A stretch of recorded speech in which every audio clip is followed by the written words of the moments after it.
Magandang araw to our YouTube viewers from all over the world. Welcome to another episode of Mrs. Galang's Kitchen. For today, meron kaming isang pang-araw-araw na Filipino dish. No? Uy, kinakain din natin sa restaurant yan, ha? Oo, kasi masarap naman kasi talaga, no? It's, pero this is the one of the many versions of sinigang, no?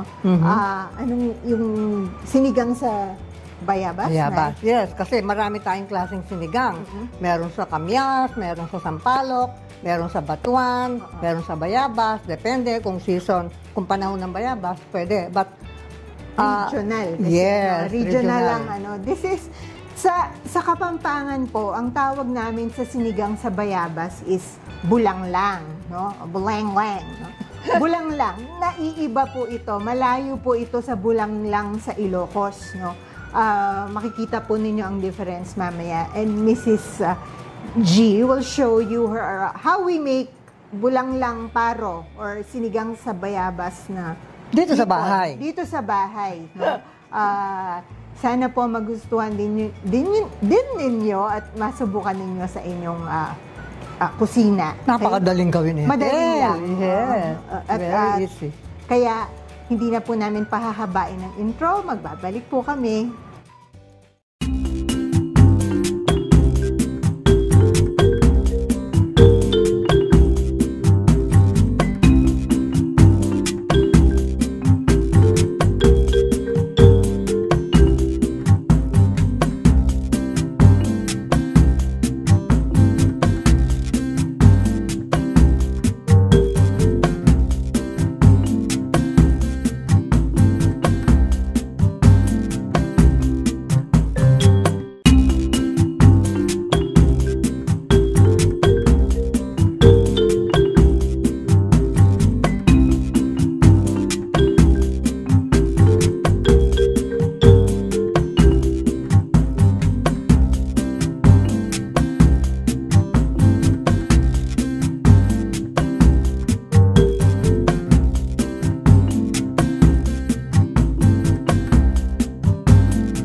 Okay, so let's start.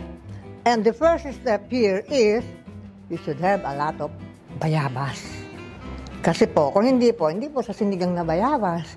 So, we boiled and simmered the guavas and pressed down para madurog siya. Tapos, I'm going to strain to remove yung mga pulp po, balat-balat ng bayabas dito. So, ito po ang umpisa. I freeze our bayabas, our guavas, when they are in season at marami kang nakukuha doon sa puno namin. Kasi there are times na wala pong bunga mga bayabas. Minsan, naghihingi pa ako sa kapitbahay kung may natitira sa puno nila. Pero, most of the time, pag may bunga yung bayabas namin, pinipreser ko na agad. Kasi, parating nga sinasabi ni Tel, ba't mo sinasabing parating gusto ng tatay yan, ng daddy yan, ng daddy. Talaga naman po, paborito niya ito eh. He likes this kind of sinigang. We call this bulanglang in Kapampangan, but like what Ethel said, it's very, very different from the bulanglang from the north. So, ayan. Pinipress ko po yan until maubos natin ito. Sit down. Kukuha tayo ng istorbo kasi yung mga balat-balat ng bayabas dito. But I will not throw this away kasi meron pa pong makukuhang lasa dyan. Istorbo lang dito sa strainer eh. I'll get about 5-6 cups or less kung wala akong makuha. And then, I will just add enough water. Basta dapat po yung taste ng bayabas nandoon. Because hindi siya sinigang sa bayabas, kundi sa lasang bayabas. You should be ready with a lot. Anyway, you can freeze this naman eh. Pag may tira kami, nalagay ko sa freezer, and then I will use it again the next week. I did not add any salt nung binoil namin ito kasi mamaya na po yung pagtimpla natin.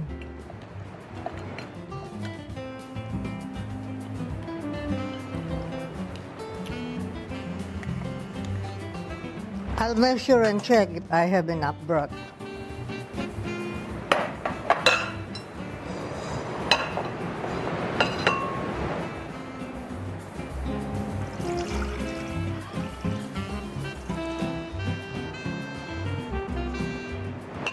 And I will taste pag merong siyang lasang bayabas talaga. Dapat meron.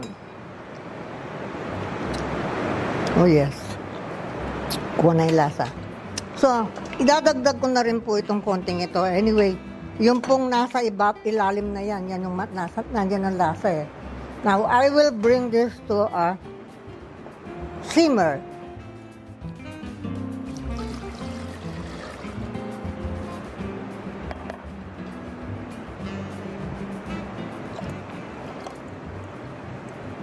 Yung pong matira dito, baka mamaya gamitin ko rin pag nagkulang yung sabaw. But meanwhile, I'll start with this.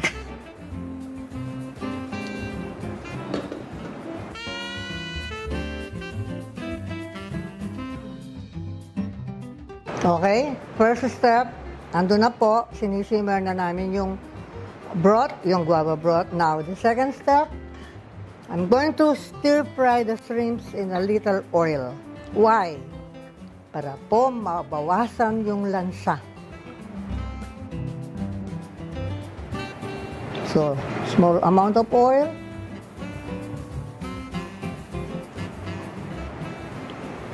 And then, turn on the heat.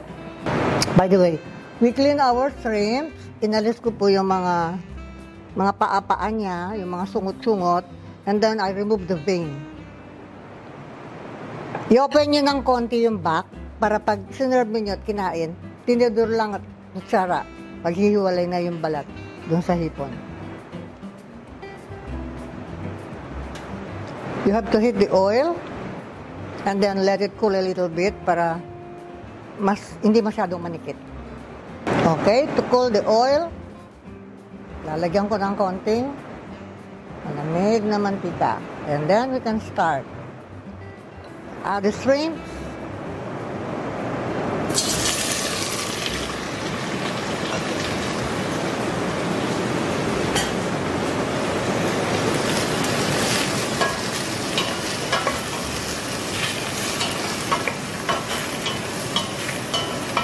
Season the shrimps by adding a small amount of salt and a little pepper.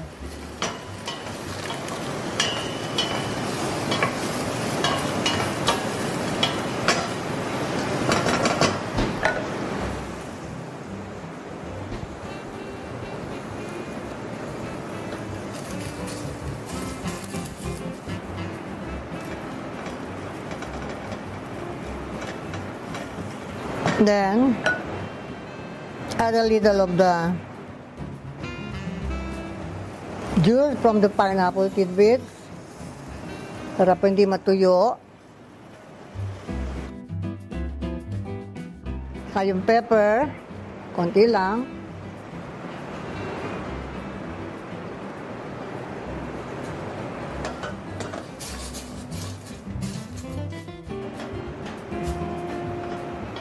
So I'm removing the lansa and at the same time extracting the juice from the shrimps that we will add to the broth, or we will add the broth to the juice of the shrimp here.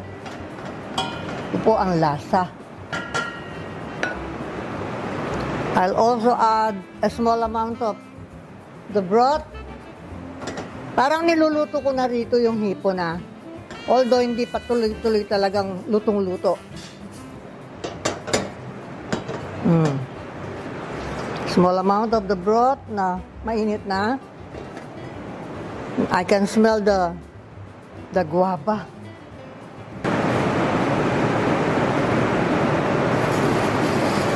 Okay.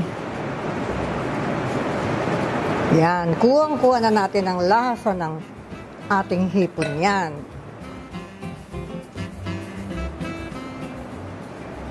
So, medyo sobra lang ng konti sa half done. I'll remove the shrimps from the broth. Turn off the flame muna. And then I'll get the shrimps. So, we'll use a strainer type na pang scoop dito sa hipon because I want the juice dun sa ating kaldero. That's the additional flavor that we will get aside from the broth of the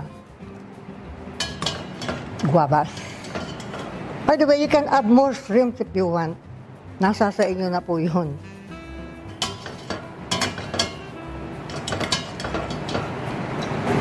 Okay. Medyo marami po yung sabaw na nailagay ko kanina. So, I'm going to return the broth here, dito sa ating guava broth.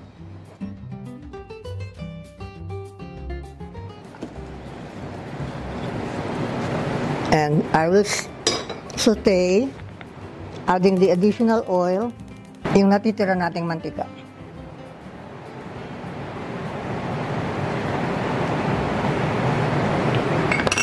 The garlic. No, that's the luya. Sorry. And then, the garlic.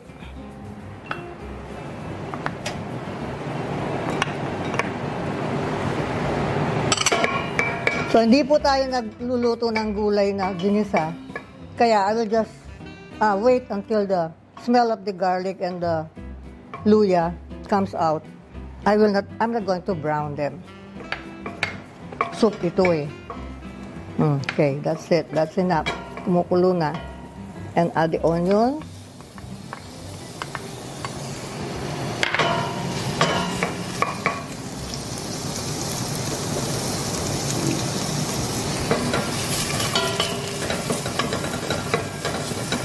Okay, tomatoes.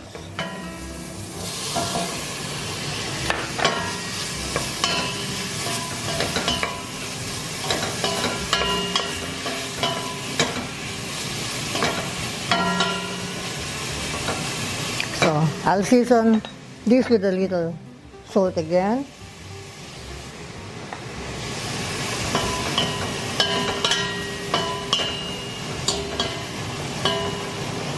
And now, this is optional. Bahala po kayo. There are some who do not like the addition of pineapple tidbits, but in our house, in our home, yung pong head of the family, itong gusto niyang ilalagay ko. So, susunod ako sa kanya, lalagay ko yung pineapple tidbits. Tapos, don't let the mixture brown, kaya ako medyo umiinit yung kaldero nyo. Pwede ninyo nang ibuhos yung sabaw natin ngayon dito.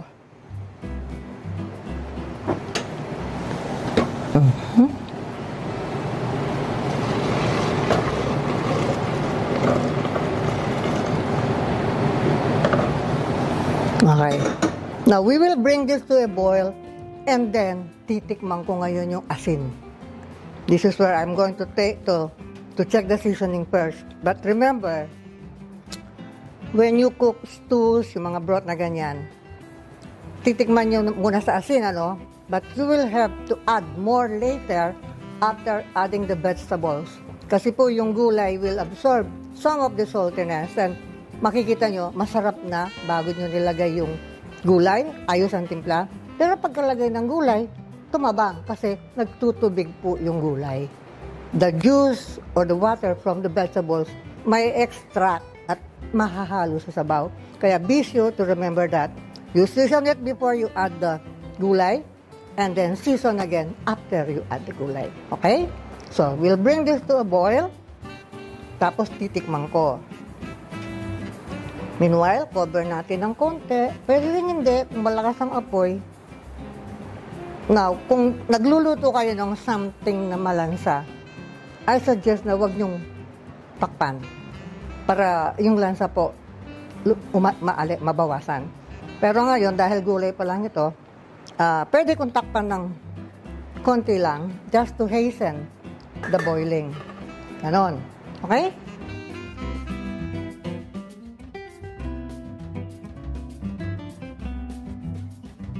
Okay. Nagsisimmer na po yung ating broth. So, I'm going to add half of the salt na na-prepare dito. Titingnan natin, huwag kayong magpapasobra sa asin na. It's always better to add more at easier. Napakahirap po na bawasan ninyo yung alat pag sumobra. Then you have to add more broth. Mababawasan yung lasa ng niluluto natin. Okay. Pwede pang magdagdag.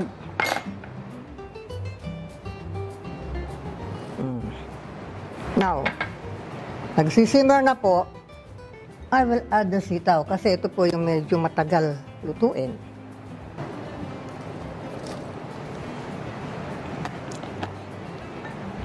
This will give additional flavor. Yung mga sitaw, mga gulay na yan. Some they use okra, radish sa mga sinigang nila. Basta kung ano po yung gusto nyo i-add na gulay na kinakain ng pamilya nyo, yun ang ilagay nyo para mag-enjoy sila ng gusto. So I'm not going to cover anymore para ma-preserve yung kulay ng ating gulay. I'll just wait for it to boil and wait until na medyo luto na yung sutaw. Depende na po sa gusto nyo doneness ng gulay ang gawin yung pagpapakulo dyan. Kung gusto nyo medyo malambot, it's up to you. Kung gusto nyo medyo malutong, kayong bahala.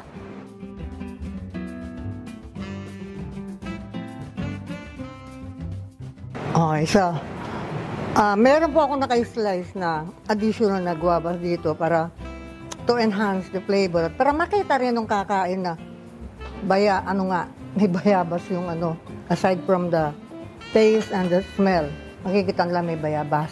Tapos if you want to add sili, pwedeng i-add nyo na ngayon. Mag-add kayo ng isa o dalawa. Depende sa spiciness. Isa na lang po muna. Takot ako sa maanghang eh.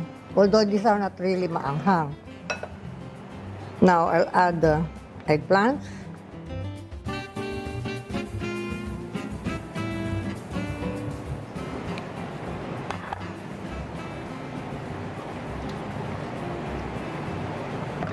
And then, yung stem po ng kangkong.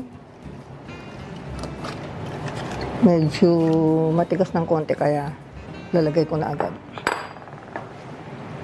Habang nag-a-add po tayo ng ganyan ng gulay, yung flavor po, dumadami. Lumalasa ng husto. So like what I said, kanina, pagkatapos po magtutubig yung mga gulay na yan. So, even if I added salt na kanina, I will have to check again the seasonings bago ko po i-off yung flame, ha? So, sunod-sunod na lang ang gagawin ko niyan. Pag medyo half done na yung talong, antayin lang natin silang kumulo. I will taste. So, this is a very easy dish. Napakadali pong gawin. Ang matagal lang yung preparation ng bayabas. So, sometimes we do it, pag marami kaming bayabas na na-harvest, niluluto na namin agad, tapos sama-sama sila sa freezer, pati yung pinagpakuluan, pati yung mga pulps, yung mga buto, nandun pa rin. Then, when we strain. Boboil ko uli nun, tapos i-strain namin.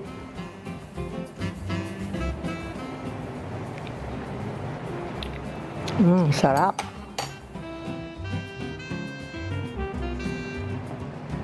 Nalasahan ko agad yung anghang na onti ng sili. Very sensitive po yung dila ko sa dyan. Sa mga spicy food. Sa ngayon, tama na sa asin to, ha. Ngayon ko lang mamaya. Now, with regards to the shrimps, ang ginagawa po namin dito sa bahay, kung ilan lang yung kakainin namin, tatansyahin namin, yun lang ang ilulubog namin na papakuluan. Kasi, the more you boil the shrimps, the tougher they get. So, yung iba dyan, itatabi ko, tapos sa gabi, o kung kailan namin kakainin, saka ko na lang i-add uli sa mainit na sabaw. Habang pinapakulo po yan, lalong kumukunat eh. Okay. It's almost done. I'll add the shrimps.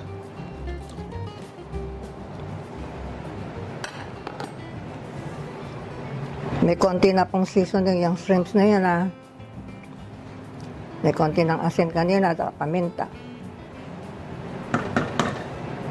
So, yung sili, bahala na kayo. Kung halimbawa, pinakulo ninyo, tapos gusto nyong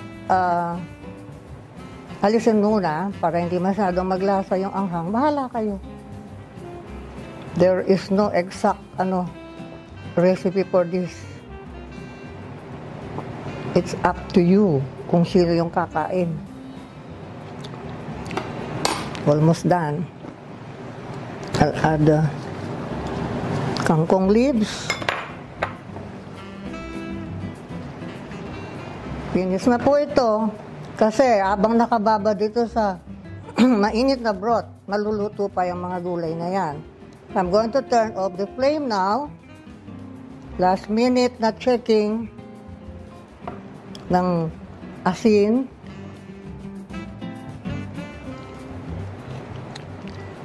I think it's done. Kasi may hugali tayo na sinasawsaw pa natin ito eh. Diba? Patis, ganyan. So, turn it off.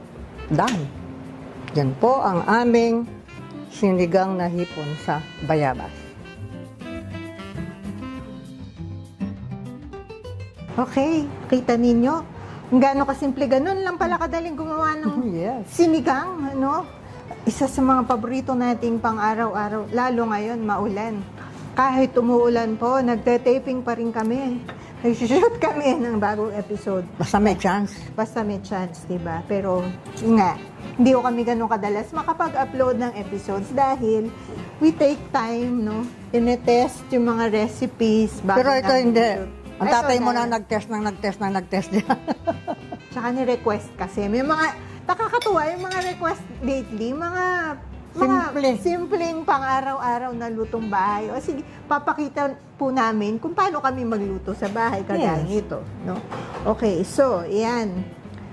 Yung sabaw, dito po sa bahay, nagustuhan namin yung bulang lang na may pinya. Yung So, iba ayaw. Huwag niyong lagyan. Ganun lang po yan. Kayo pong kakain. Kung ano pong magpapasaya sa inyo, yun ang ilagay ninyo. Kung gusto niyo mas lasang bayabas, Dagdagan niyo pa. Kasi iba-ibang klase ng bayabas, merong malasa, merong hindi eh. Oo. So pag na-tsempan, pati yung luya, merong matapang ang lasa, merong hindi. So dito, ayaw ko yung lasa ng luya na lumabas. Hindi ito kamukha ng tinola. Ang tinola, pinapalabas ng lasa. Oo. Para lang maalis yung lasa ng hipon. Oo. Yun lang Tapos- po ang advice ko. Sa mga hindi po Kapampangan, no, ang bulang, gaya po na nabanggit namin kanina, ang bulang lang ng Kapampangan is sinigang sa bayabas. No? Hindi lang po paro o hipon ang nilalagay namin dito. Baboy. Madalas, Pork. bangus. Pork, Bangus, fish. yan. Baboy. So, ito po yung paro, yung Hipon. hipon. Paro po sa Kapampangan is hipon. Ayan. Kaya sabi pa namin, meron pa yung paro. Ayan. Tapos sabi ng, gaya na nabanggit ni Mrs. G kanina, lagyan nyo ng Slit. slit sa likod yung hipon para madaling balatan. Ayan na siya. O. See? So, kanin na lang ang ulam. Kung gusto po ninyong magsawsaw sa patis o kung anong paborito niyong Ay, kung sawsawan. gusto nyo magsawsaw sa patis, huwag nyo itodo ang asin yan. Minsan, yung iba kahit mas gusto maalat. Depende na po sa Wala na ako timpla niyo. sinabi. Wala na ako sinabi. Okay, so, Kung gusto nyo po ng ganun, okay lang. ayun, ang dali, nabalatan. So, we hope subukan po ninyo ang recipe na to at magustuhan ninyo ang aming version ng bulanglang paro o sinigang na hipon sa bayabas. Masaya na naman ang tatay mo mamaya. Paborito Ito po niya yan. ang kakainin ng daddy ko mamayang hapunan, no? Naabangan niya. Okay? So, for your questions, comments, and suggestions, sana po may natutunan kayo sa mga episodes namin, nakaka-pick up kayo ng technique or two. Masaya na po kami, no? Yung timpla, bahala po kayo kung ano pong taste ninyo. Iba-iba po tayo ng taste, okay? Again, so for your questions, comments, and suggestions, just leave us a message sa amin pong Facebook page, facebook.com/Mrs. Galang's Kitchen. That's for the Emelita W. Galang Culinary Art Studio. Nandyan po ang address sa screen. And for our other episodes, other recipes, other videos, punta lang po kayo sa amin pong YouTube channel, Mrs. Galang's Kitchen. Kung hindi pa po kayo nakapag-subscribe, please click on subscribe and tap on the bell so you can receive alerts for every time we upload new videos. So, hindi ko kayo napag-iiwanan o nahuhuli sa bago na recipes namin. And for our Instagram account, you can follow us also. We post announcements there, updates, the little things, whatever goes on dito sa aming kitchen, our classes, our shoots, nandun po para po nasusundan nyo kami at you keep yourself updated sa mga ginagawa namin dito sa kitchen. So hanggang sa susunod po, sana po hindi kayo magsawa sa panonood ng aming mga videos. Maraming salamat po!